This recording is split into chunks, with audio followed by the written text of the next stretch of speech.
Western political systems have got nothing whatsoever to do with advancing high-quality people who want to serve the public. The way the leaders are elected and selected in a country tells a lot about the country's democratic system. So comparing China and probably the US, how do you see the difference? China's system is based on consultation and cooperation and consensus. And the people who flourish are capable people, trained people, people who genuinely want to serve the public. China's system doesn't encourage people who just want power for the sake of power. And that's where the fundamental difference lies. Because Western electoral systems are based on confrontation, conflict, and competition. Most normal people do not enjoy confrontation and conflict. But there are people who enjoy conflict and confrontation.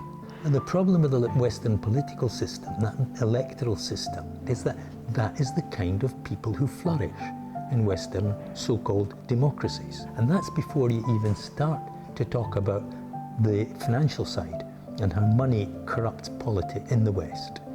Western politicians, they have huge teams of people surrounding them whose job is not to find out what people need and to work out how to give them what they need. It's to manage the media agenda. The most important assistants to Western politicians are their spin doctors. These are the people who are key in the political process. But that isn't how the whole Western system operates. So does the US system give the people the chance to vote for the best person, or is it just a chance to see who is the best at marketing? The Western political systems have got nothing whatsoever to do with advancing high-quality people who want to serve the public. It's remarkable how many Westerners spend so much time hating the government. The polls have shown that a majority of American voters are not happy with their government and believe their system of government does not work. So if democracy doesn't work for the people, is it still a democracy?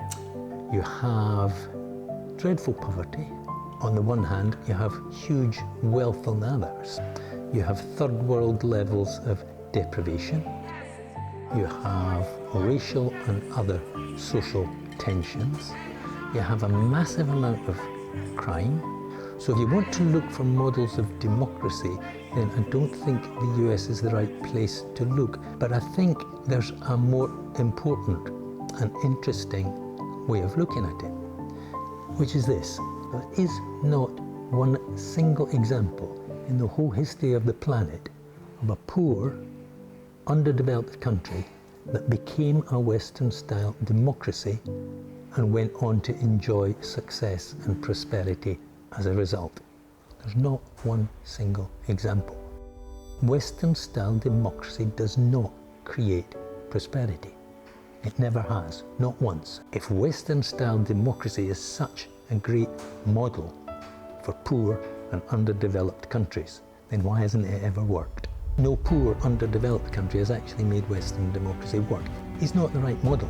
There has to be another model. Do you think what China is experimenting with itself is in fact a new and effective type of democracy?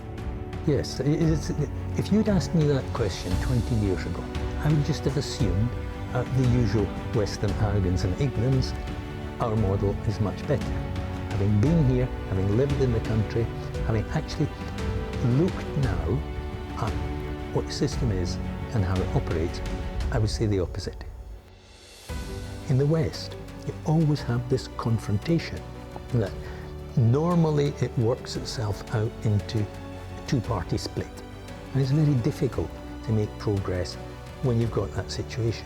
So China's model is about mobilizing vast amounts of resource and getting them all working towards the same end. And once China has worked out what they're going to do, everybody is moving forward and supporting it.